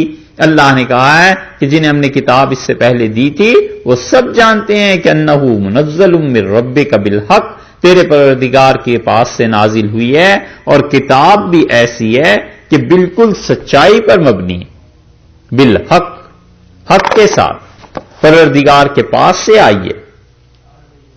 یہ چیز ہے۔ 4 تعریفیں ہو گئی۔ اب یہ فرمایا فلا تکونن، پس آپ ہرگز نہ ہوں من الممترین، شک کرنے والوں میں سے، آپ قطعاً شک نہ کیجیے۔ اس آیت کا مخاطب اگر مان لیا جائے رسول اللہ صلی اللہ علیہ وسلم کو، تو سوال یہ اٹھتا ہے کہ رسول اللہ صلی اللہ علیہ وسلم کس چیز میں شک کر رہے تھے جو اللہ نے فرمایا کہ آپ شک نہ کیجیے گا؟ یا یہ کہ زیادہ محتاط الفاظ لے لیں تو کس چیز کے متعلق یہ گمان تھا کہ حضرت صلی اللہ علیہ وسلم کو شک ہو جائے گا، لہذا اللہ نے پہلے سے ہی منع کر دیا کہ آپ شک نہ کیجیے گا؟ کس چیز کے متعلق کچھ خیال آتا ہے؟ اس بارے میں کہ یہودی مسلمان جائیں گے اس کتاب شاید ان پہ واضح نہ ہوا، یہ ہے چیز۔ بالکل آپ بالکل اس میں شک نہ کریں، کیونکہ پیچھے سے بات یہی ہے نا کہ جنہیں ہم نے کتاب دی ہے وہ جانتے ہیں کہ یہ قرآن اللہ کی طرف سے، اللہ کے پاس سے آیا ہے، تو آپ ہرگز اس میں شک نہ ہو کہ پتہ نہیں اہل کتاب کو پتہ بھی چلا ہے یا نہیں۔ ہے تو مکی زندگی، رسول اللہ صلی اللہ علیہ وسلم مدینہ منورہ پہنچے نہیں، یہودیوں سے ملاقات ہوئی نہیں، تو ایک ذہن میں آتا ہی ہے کہ پتہ نہیں انہیں پتہ بھی چلا ہے یا نہیں، ان تک بات پہنچی بھی ہے یا نہیں۔ اللہ نے فرمایا وہ سب جانتے ہیں، ہرگز آپ اس بات میں شک نہ کیجیے گا۔ 4 چیزیں ہو گئیں۔ 5ویں چیز کہی ہے وَتَمَّتْ، اور پوری ہوئی، کلمات ربکا، تیرے پروردگار کی بات پوری ہوئی، مکمل ہے۔ یہ قرآن کلمہ ہے مکمل، کلمے کا لفظ جو یہاں پر ارشاد فرمایا ہے، تو کلمہ تو کہتے ہیں ایک جملے کو، یہاں پر ہونا چاہیے تھا کلمات، اس لیے بعض قراتوں میں یہاں کلمات یہ ہے کہ وَتَمَّتْ کلمات ربک، تیرے پروردگار کی باتیں پوری کی پوری ہیں، یعنی قرآن اپنے طور پر مکمل ہے۔ اور جن حضرات نے اسے کلمات تو پڑھا ہے، یعنی کلمات نہیں پڑھا، اور انہوں نے اسے صیغہ واحد میں لیا ہے، وہ کہتے ہیں کہ اس کا مطلب یہ ہے کہ پورے کلام کا حکم ایک ہی ہے۔ جیسے جمعے میں خطبہ ہوتا ہے تو خطبے کو بھی کلمہ کہتے ہیں، کیونکہ وہ پورا کلام جو ہے اول سے آخر تک اس کا حکم ایک ہی ہوتا ہے کہ یہ سارے کے ساری بات تم نے سننی۔ ایک شاعر قصیدہ کہتا ہے تو اس قصیدے کو بھی عرب کلمہ کہتے تھے، کیونکہ قصیدہ بھی آگے سے لے کے پیچھے تک، ابتدا سے انتہا تک سارے کا سارا قصیدہ اس کا حکم ایک ہی بنتا ہے۔ تو یہ جو کلمہ اللہ نے نازل کیا ہے، اس میں کوئی فرق نہیں ہے، تم اس کے ایک حصے کو جھٹلاؤ گے یا سارے کو جھٹلاؤ گے، بات ایک ہی ہے۔ ایک پہ ایمان لاؤ، سارے پہ ایمان لاؤ، بات ایک ہی ہے۔ تمہیں ایک ایک چیز کا انکار یا تصدیق کرنی ہے، کافروں کے لیے انکار، مسلمانوں کے لیے تصدیق۔ فرمایا وَتَمَّتْ کلمات ربک، اور تیرے پروردگار کا جملہ، تیرے پروردگار کا کلام وہ پورے کا پورا ہے۔ تو جب قرآن پورا ہے اور تفصیل سے ہے، پھر کیا ضرورت پیش آئی ہے کہ ہم جا کے یہودیوں سے نبوت کے اور ان چیزوں کے فیصلے کرائیں؟ اللہ نے سب چیزیں دی، 5 چیزیں، چھٹی چیز اللہ نے فرمائی ہے صدقاً، سچی بات ہے، ایک وعدلا، اور عدل ہے۔ قرآن سچا ہے اور قرآن عدل۔ کمال کیا ہے ویسے ان 2 الفاظ میں، اللہ تعالیٰ نے پوری آیت نہ نازل کی ہوتی اور صرف یہ کہہ دیتے نا کہ ہماری کتاب اس میں صدق ہے اور عدل ہے، تو بھی کمال تھا۔ چھٹی تعریف اللہ نے بیان کی ہے کہ یہ قرآن جو نازل ہوا ہے اب تک مکہ مکرمہ میں سب کا سب صدق پر مبنی ہے اور عدل پر مبنی ہے، آپ نے کہی۔ بات یہ ہے کہ جتنا بھی قرآن نازل ہوا اس کی بڑی واضح طور پر 2 قسمیں بنائی جا سکتی ہیں۔ ایک قسم تو وہ ہے جس پر تاریخ مشتمل ہے، پچھلے انبیاء علیہ السلام کے حالات ہیں۔ آپ تصور کیجئے کہ رسول اللہ صلی اللہ علیہ وسلم مکہ مکرمہ میں دعوت دے رہے ہیں ان کافروں کو کہ ایمان لے آؤ، توحید کے قائل ہو جاؤ، تو اس دعوت کو رسول اللہ صلی اللہ علیہ وسلم ثابت کیسے کر رہے ہیں؟ دلائل دے رہے ہیں کہ مجھ سے پہلے انبیاء علیہ السلام گزرے ہیں، وہ بھی توحید کے قائل تھے۔ ابراہیم علیہ السلام توحید کے قائل تھے، کتابیں جو آئی ہیں وہ توحید کی قائل تھیں اور توحید ان میں تھی، اور جتنی بھی اب تک تمہارے یہاں آتے رہے انبیاء علیہ السلام سب خدا کی وحدانیت کی طرف دعوت دینے والے تھے۔ ایک چیز تو یہ ہو گئی، اور دوسری چیز اللہ نے جو نازل کی ہے بڑی واضح تقسیم میں یہ آ جائے گی کہ اچھا آپ گوشت کیوں نہیں کھاتے؟ اس لیے نہیں کھاتے کہ اللہ نے حکم دیا ہے۔ تم حلال اور حرام میں فرق کیوں کرتے ہو؟ اس لیے کہ اللہ نے حکم دیا ہے۔ مکی زندگی میں جو حلال اور حرام کے متعلق آیات نازل ہوئی وہ احکامات الگ، اور جو روایات رسول اللہ صلی اللہ علیہ وسلم قرآن کے ذریعے بیان کرتے رہے وہ الگ۔ تو ایک پورشن تاریخ کا ہو گیا اور ایک پورشن جو تھا وہ لا کا ہو گیا، قانون کا ہو گیا۔ قرآن نے دونوں الفاظ استعمال کیے ہیں۔ اللہ نے فرمایا ہے کہ یہ جو قرآن ہے نا صدقاً، سچا ہے ان تمام روایات میں جو قرآن نے بیان کی ہیں، اور رہ گئے حکم و عدلا، اور وہ سارے احکامات عدل پہ، انصاف پہ مبنی ہیں جو اب تک ہم نے دیے ہیں حلال و حرام کے سلسلے۔ دیکھا، 2 الفاظ لائے، اور جتنا قرآن اس وقت تک نازل ہو چکا تھا، بلکہ پورے کا پورا قرآن اب بھی، یہ تو اس زمانے کی بات کر رہے ہیں جب نزول اتنا ہوا تھا، وگرنہ قرآن سارے کا سارا اللہ نے فرمایا ایک اس میں صدق ہے اور ایک عدل ہے۔ سچا اس اعتبار سے ہے کہ وہ جن جن اقوام کا، جن جن چیزوں کا ذکر کرتا ہے یہ سب کا سب سچائی پر مبنی ہے۔ قرآن اس میں جھوٹ نہیں بولتا، قرآن بالکل غلط بات نہیں کرتا۔ ایک اور رہ گئے احکامات، تاریخ کو تم چھوڑ دو، حکم کہ خدا نے نکاح کے، قربانی کے، ان چیزوں کے احکامات دیے، عدلا انصاف پر مبنی اللہ نے حکم دیا ہے. اللہ نے کسی پہ زیادتی نہیں کی. اس نے مردار کھانے کو منع کیا ہے، انصاف کے ساتھ کیا ہے. اس نے ذبیحے کو جائز قرار دیا ہے، اس نے انصاف کے ساتھ کیا ہے. اس نے اپنی توحید کا حکم دیا ہے، بالکل انصاف کے ساتھ. شرک سے منع کیا ہے، یہ بھی اس کا عدل ہے. ابراہیم علیہ السلام شرک نہیں کرتے تھے، یہ اس کا صدق ہے، سچائی ہے جو خدا نے نازل کی. ہے نا بات کہ دو الفاظ لا کے قرآن نے پوری اپنی تعریف بیان کر دی اللہ تعالیٰ نے کہ ہم نے جتنی باتیں کی ہیں وہ سچائی پر مبنی ہے، اور جتنے احکامات ہیں تم الگ کر لو وہ عدل پر مبنی ہے. اب بتاؤ اس سے زیادہ بیلنسڈ کتاب کون سی نازل ہونی چاہیے، اس سے زیادہ متوازن کلام کون سا ہونا چاہیے.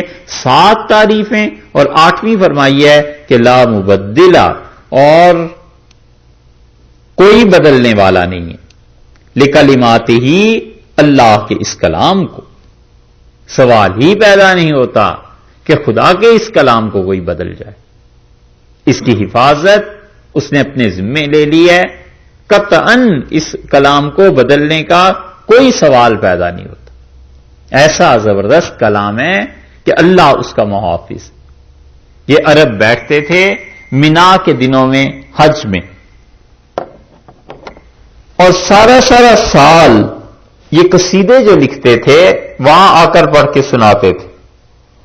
اور بدو جاہل عرب ماہر جو ہوتے تھے کلام کے، یہ بیٹھتے تھے اور فیصلہ کرتے تھے کہ فلاں کا قصیدہ بہت ٹاپ کا ہے، اور جو قصیدہ سب سے اچھا ہوتا تھا اسے بیت اللہ میں لٹکا دیتے تھے.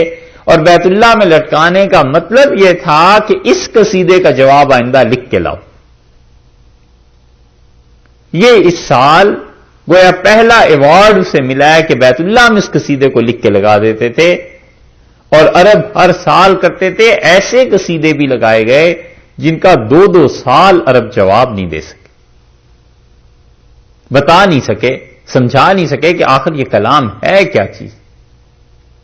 اور اس سارے کلام کے مقابلے میں جو قصیدے لکھتے تھے، ایک دن ایک صحابی رضی اللہ عنہ نے سورہ کوثر لکھی اور وہاں جا کر رکھ دی، لگا دی. اور جتنے یہ فیصلہ کرنے والے تھے انہوں نے کہا حق بات یہ ہے کہ اس کلام کا کوئی جواب نہیں. ہم نہیں مانتے محمد صلی اللہ علیہ وسلم کو، ایک الگ بات ہے، مگر کلام کے اعتبار سے یہ جو سورہ کوثر تم لکھ کے لائے ہو نا، اس کا کوئی عرب جواب نہیں دے سکتا. یہ حال تھا جب وہ شاعری کے اعتبار سے، لغت کے اعتبار سے بحث کرتے تھے. اللہ نے فرمایا لا مبدل لکلماتہ، اللہ کے اس کلام کو کوئی ہمت نہیں ہے کسی کے اس میں کمی بیشی کر سکے. ایک لفظ، ایک حرف نہیں تبدیل کر سکتا.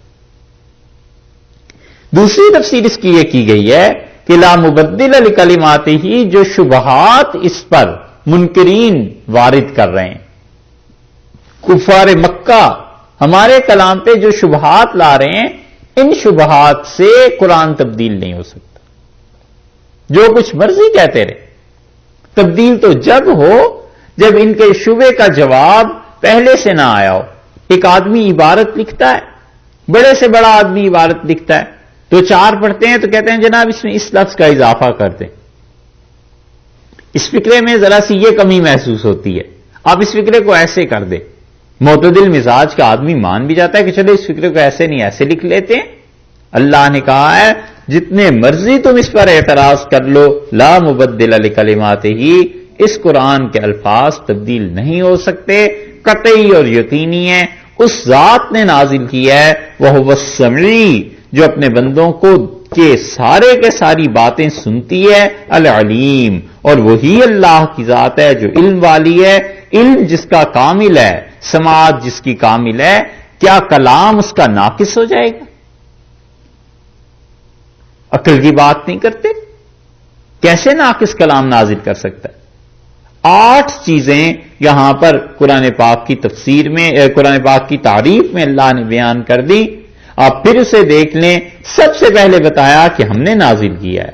دوسری نمبر پہ بتا دیا کہ جس کی طرف نازل کیا ہے وہ ہستی تمہارے سامنے ہے، یہ اپنے پاس سے نہیں لے آیا، یہ جھوٹ نہیں بولتے، یہ اتنے معصوم ہیں علیہ الصلوۃ والسلام تیسرے کوئی چیز نہیں چھوڑی ہم نے توحید اور شرک کی تفصیل سے بیان کر دی ہے.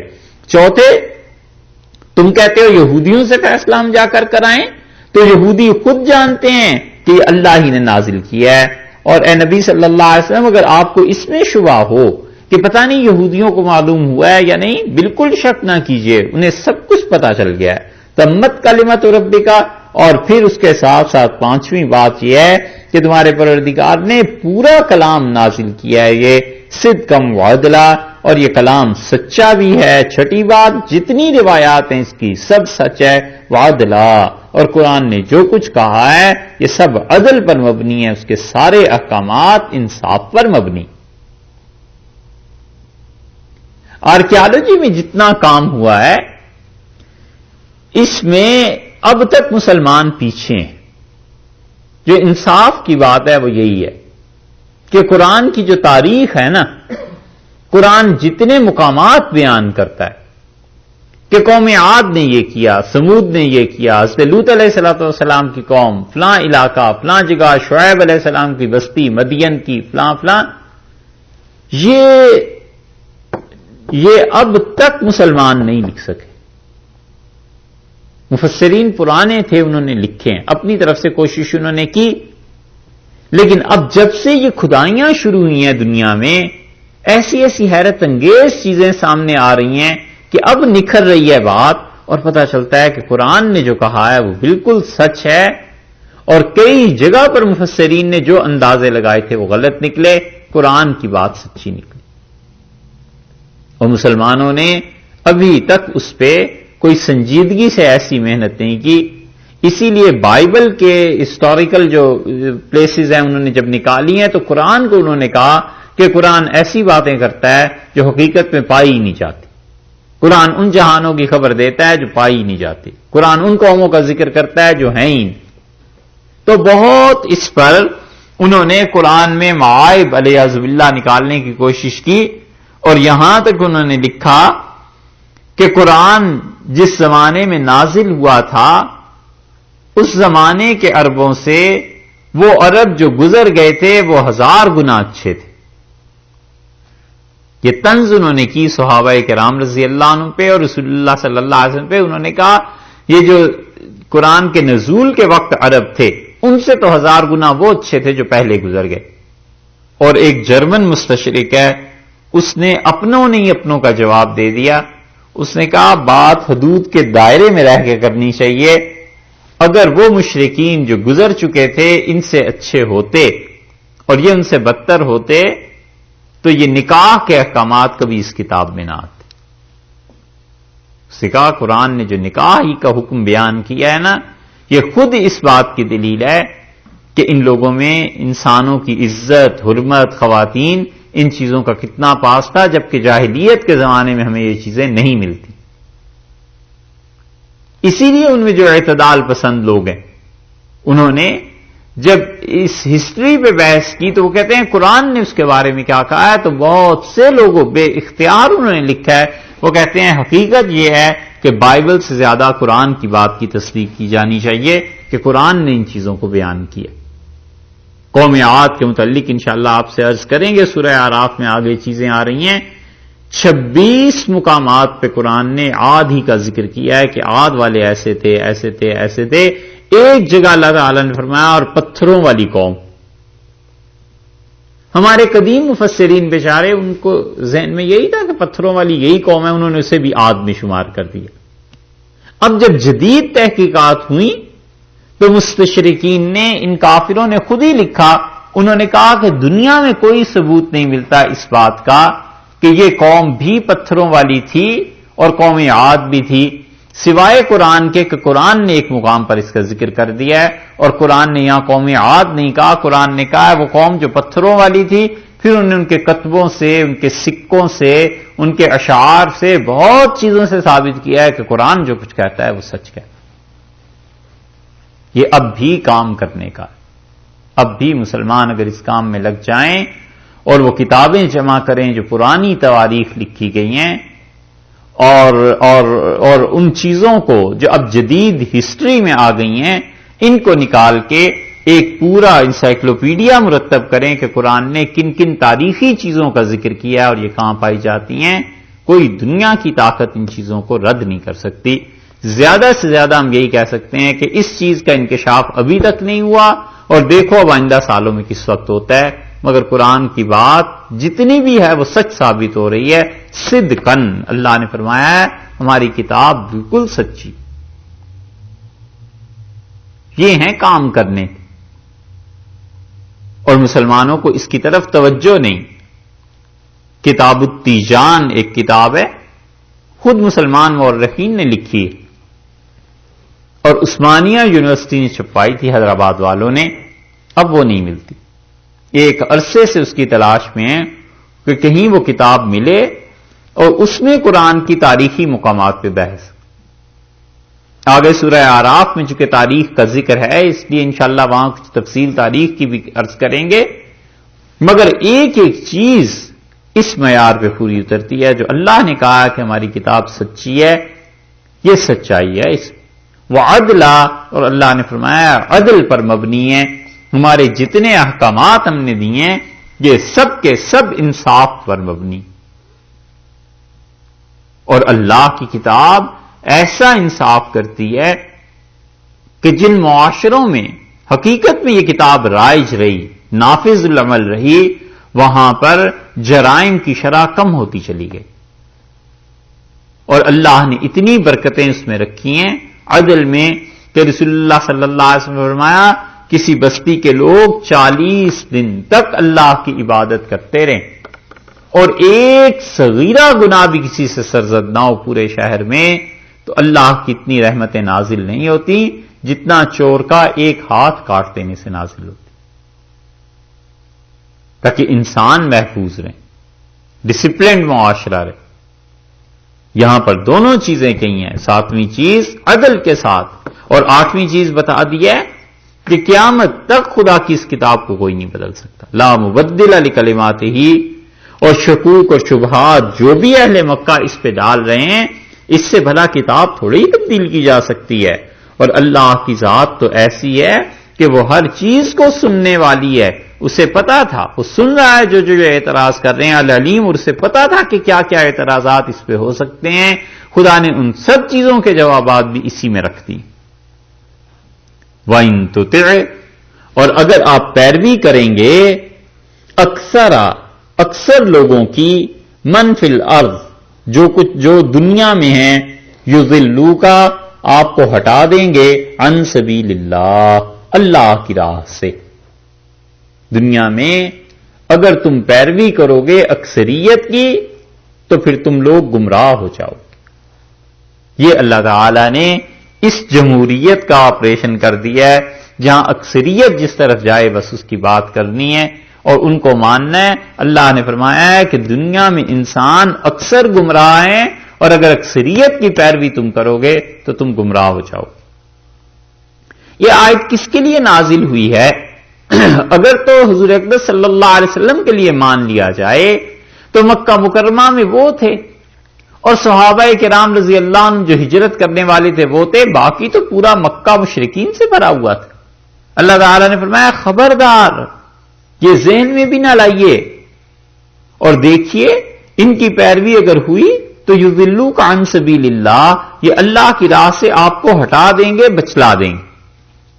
اور اگر مان لیا جائے کہ یہ ہر آدمی کے لیے آیت نازل ہوئی ہے تو اللہ تعالیٰ نے ہم سب کے لیے یہ اصول اور قاعدے کی بات بیان کر دی کہ دنیا میں اکثریت کے دھوکے میں نہ آ جائیں،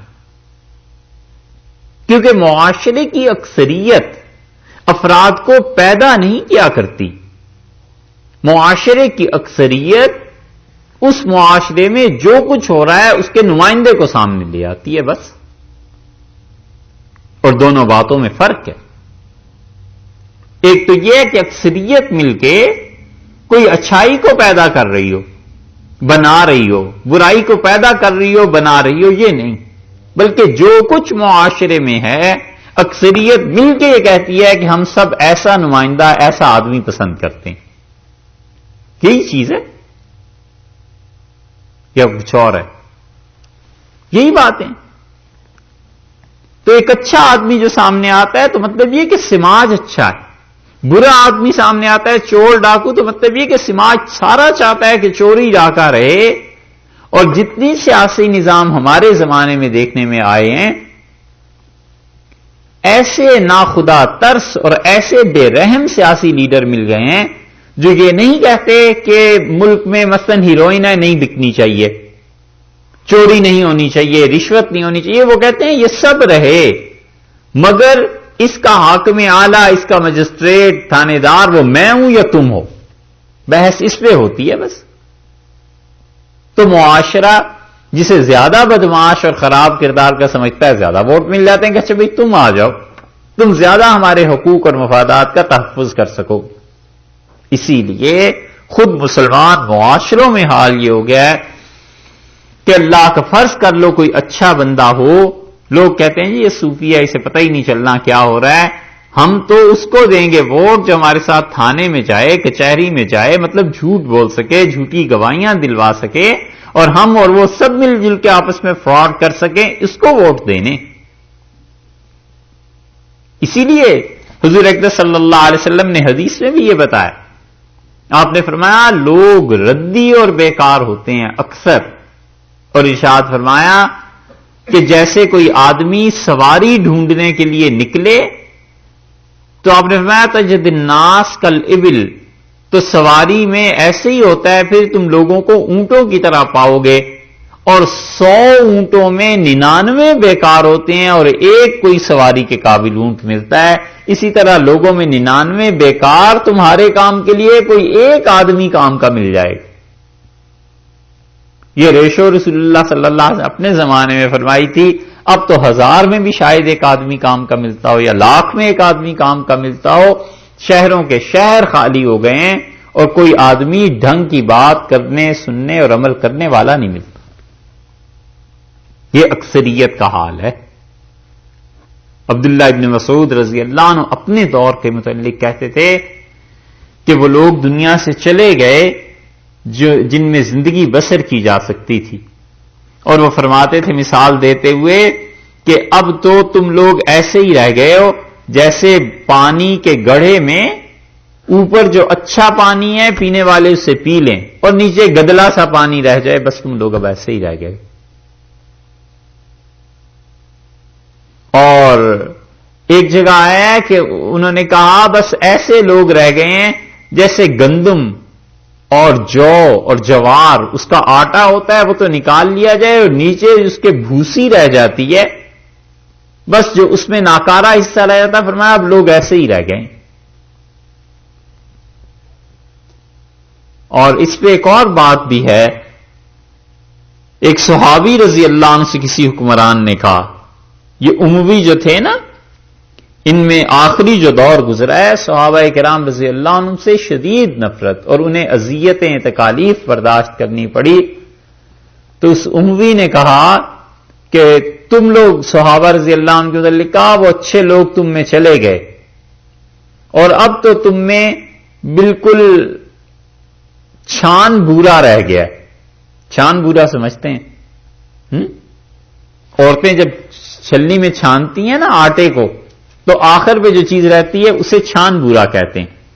انہوں نے کہا اب تم تو چھان بورے والے ہو. تو صحابی رضی اللہ عنہ نے کہا کہ رسول اللہ صلی اللہ علیہ وسلم کے صحابہ رضی اللہ عنہ کا چھان بورا بھی جو ہے نا یہ اس پوری دنیا سے اچھا ہے. انہوں نے کہا ہم تم سب سے پھر بھی اچھے ہیں کیونکہ ہم نے رسول اللہ صلی اللہ علیہ وسلم کو دیکھا ہے. خیر وہ تو بڑے لوگ تھے، مگر بات یہی ہے کہ ان تطع اکثر من فی الارض یضلوک عن سبیل اللہ، اور اگر اکثر لوگوں کا جو دنیا میں ہیں ان کا کہا مانو گے تو یہ تمہیں اللہ کی راہ سے ہٹا دیں گے. پھر کس راہ پہ ڈالیں گے؟ یا تو شیطان کی راہ پہ ڈال دیں گے، یا یہ کہ شیطان کی راہ پہ نہیں ڈالیں گے تو چھوڑ دیں گے. تم اللہ کے بھی نہ رہو، شیطان کے بھی نہ رہو، زندگی بھر ٹھوکریں ہی کھاتے رہو کہ جانا کہاں ہے، راستے سے تمہیں ایسے ہٹا دیں گے. یہ بات زمین میں اکثریت کے متعلق ہے. البتہ جب انسانوں کی اکثریت بنی ہوئی ہو تو ان کے متعلق نہیں. مثلا حضور اکرم صلی اللہ علیہ وسلم کے صحابہ رضی اللہ عنہ جو تھے بنے ہوئے لوگ تھے، بڑے بڑے مرحلوں سے گزرے ہوئے تھے. ان کی اکثریت کے فیصلے تھے جو واقعی تھے. ایسی قومیں افراد جب بنے ہوئے ہوتے ہیں اور معاشرے میں بگاڑ نہیں ہوتا اور امر بالمعروف نہی عن المنکر یہ قائم رہتا ہے اور معاشرے میں اکثریت اچھے لوگوں کی ہوا کرتی ہے، پارٹی ہوتی ہے اس میں اکثریت ہمیشہ سچائی کی ہوتی ہے، انصاف کی، تو ایسے لوگوں کی اکثریت کو شریعت نے قبول کیا. اسی لیے حضرت عمر رضی اللہ عنہ نے جو شورا منتخب فرمائی تھی 6 آدمیوں کی، اس میں فرمایا تھا کہ تم میں سے اکثریت جس طرف کو ہو جائے گی اسے خلیفہ بنا دیں، کیونکہ وہ 6 کے 6 آدمی حضرت عمر رضی اللہ عنہ نے ان کا کرائیٹیریا کیا رکھا تھا. حضرت عمر رضی اللہ عنہ نے کہا کہ میں نے ان 6 کو منتخب کیا ہے خلافت کے لیے کہ یہ کسی کو خلیفہ بنا لیں. ومات النبی صلی اللہ علیہ وسلم اور رسول اللہ صلی اللہ علیہ وسلم کا انتقال ہوا، وَكَانَ عَنْهُمْ رَاضٍ، اور رسول اللہ صلی اللہ علیہ وسلم ان 6 سے سب سے زیادہ خوش تھے. تو اب ایسے لوگوں کی اکثریت تو ہے، ٹھیک ہے. اور حضرت عثمان رضی اللہ عنہ کی خلافت جو منعقد ہوئی ہے، حضرت عبد الرحمن ابن عوف رضی اللہ عنہ نے کہا کسی سے کہ سعد کو بلا لاؤ، تو اس نے آ کے جواب دیا کہ سعد رضی اللہ عنہ سو رہے ہیں. تو عبد الرحمن ابن عوف رضی اللہ عنہ کا اسے اٹھاؤ، اور میرا کہنا کہ 3 دن سے مجھ پہ خلافت کے لیے بات رکھ دی گئی ہے، اور ان 3 دن اور 3 راتوں میں میری تو آنکھ سے آنکھ نہیں ملی، پلک نہیں جھپکی میں نے، اور سعد سو رہے ہیں انہیں اٹھا کر لاؤ. اور جب عبد الرحمن ابن عوف رضی اللہ عنہ نے پہلا خطبہ دیا ہے، جمعہ کا دن تھا، اور انہوں نے سب کو مسجد نبوی میں جمع کر لیا، اور صحابہ کرام رضی اللہ عنہم کہتے تھے کہ مسجد میں کسی بچے کے پاؤں رکھنے کی جگہ باقی نہیں رہی، پوری مسجد تھی، کیونکہ سب کو پتا تھا کہ آج خلیفہ کا اعلان ہونا ہے. تو عبد الرحمن ابن عوف رضی اللہ عنہ نے وہ اپنا امامہ، وہ پگڑی منگوائی جو رسول اللہ صلی اللہ علیہ وسلم نے تبوک کے دن انہیں خوشی میں دی تھی.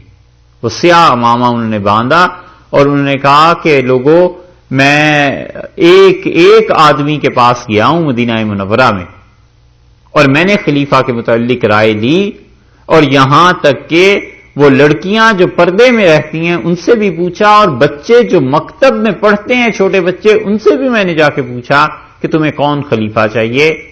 تو میں نے یہاں نہیں دیکھا کہ 2 آدمی بھی عثمان رضی اللہ عنہ کے علاوہ کسی اور کا نام لیتے ہیں. تو انہوں نے کہا لوگ یہی چاہتے ہیں کہ عثمان رضی اللہ عنہ کو خلافت دی جائے، اور عثمان رضی اللہ عنہ کو بلا کر انہوں نے بیعت کی پہلے، پھر حضرت علی رضی اللہ عنہ کو کہا کہ تم بیعت کرو، حضرت علی رضی اللہ عنہ نے کی، پھر جو 4 باقی شورا کے ارکان تھے ان سے بیعت کروائی، اور پھر عبد الرحمن ابن عوف رضی اللہ عنہ نے کہا کہ اب تم سب مسلمان سے بیعت کرو، کیونکہ سارا شہر سب لوگ یہی چاہتے ہیں. تو وہ شہر تھا کیا؟ وہ صحابہ کرام رضی اللہ عنہ پہ مشتمل،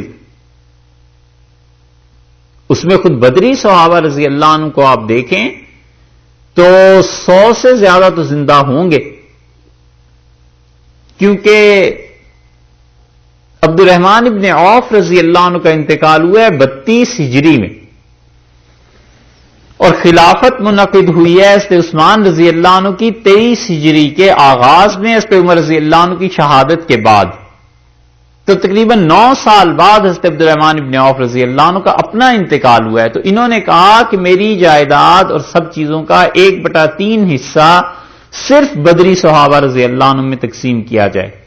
تو اس وقت شمار کیے گئے بدری تو اس وقت 100 نکلے، اور اس پہ عثمان رضی اللہ عنہ کو بھی اس میں سے حصہ دیا گیا تھا. تو 9 سال بعد جو 100 تھے تو 9 سال اس سے پہلے تو زیادہ ہی ہوں گے. یہ سب کے سب راضی تھے، حتیٰ کہ حضرت علی رضی اللہ عنہ کی جب بیعت ہوئی ہے تو حضرت حسن رضی اللہ عنہ نے روکا اور کہا ابا آپ بیعت نہ لیں. بڑے دانا تھے، بڑے عقل مند آدمی تھے. حضرت حسن رضی اللہ عنہ کے سیاسی فیصلے ایسے باز ملتے ہیں کہ حضرت علی رضی اللہ عنہ سے کہیں آگے کی بات وہ کہتے تھے. امیر المومنین رضی اللہ عنہ گرچہ ان کے والد تھے مگر سیاسی معاملات میں حضرت حسن رضی اللہ عنہ بڑے سمجھدار آدمی تھے. انہوں نے کہا اگر مدینہ منورہ میں آج بیعت ہو گئی آپ کی، ان لوگوں نے کر لی، تو عثمان رضی اللہ عنہ کے قاتلوں سے بدلہ نہیں لیا جا سکے. اور انہوں نے کہا کہ ابا اگر آج آپ کی بیعت ہو گئی تو پھر اس کے بعد لوگ کہیں گے کہ علی رضی اللہ عنہ کا ہاتھ تھا عثمان کے خون میں. اور اسی لیے اس پہ علی رضی اللہ عنہ جب جنگ جمل کے بعد محمد بن طلحہ کو انہوں نے دیکھا اس کی لاش کو تو روئے اور کہنے لگے کہ کاش میں 20 برس پہلے ختم ہو گیا ہوتا دنیا میں اور یہ دن نہ دیکھنا پڑتا. اور بہت عبادت گزار تھے محمد بن طلحہ رحمۃ اللہ علیہ. تو حضرت حسن رضی اللہ عنہ کا کہ ابا اسی وجہ سے میں آپ کو کہتا تھا کہ آپ خلافت نہ لیں، میں انہی چیزوں سے ڈرتا تھا. اور انہوں نے حضرت علی رضی اللہ عنہ سے جب کہا کہ آپ بیعت نہ کیجئے تو حضرت علی رضی اللہ عنہ نے کہا میں کیا کروں، یہاں 80 بدری صحابہ رضی اللہ عنہ ہیں اور وہ سب کے سب مجھے خلیفہ مانتے ہیں اور کہتے ہیں کہ بیعت لو، میں کدھر جاؤں، کیا کروں. صحابہ رضی اللہ عنہ کا اصرار تھا کہ خلافت کے بغیر زندگی نہیں گزار سکتے ہم، خلیفہ ہونا چاہیے، سر پہ کوئی ہونا چاہیے. تو اکثریت ان لوگوں کی جو بنے ہوئے تھے اس میں تو شبہ ہی نہیں. اور اسی معنی میں وہ حدیث بھی ہے جس میں آیا ہے کہ رسول اللہ صلی اللہ علیہ وسلم لن تجتمع امتی علی الضلالہ، میری امت ساری کی ساری مل کر گمراہی پر جمع نہیں ہو سکتی.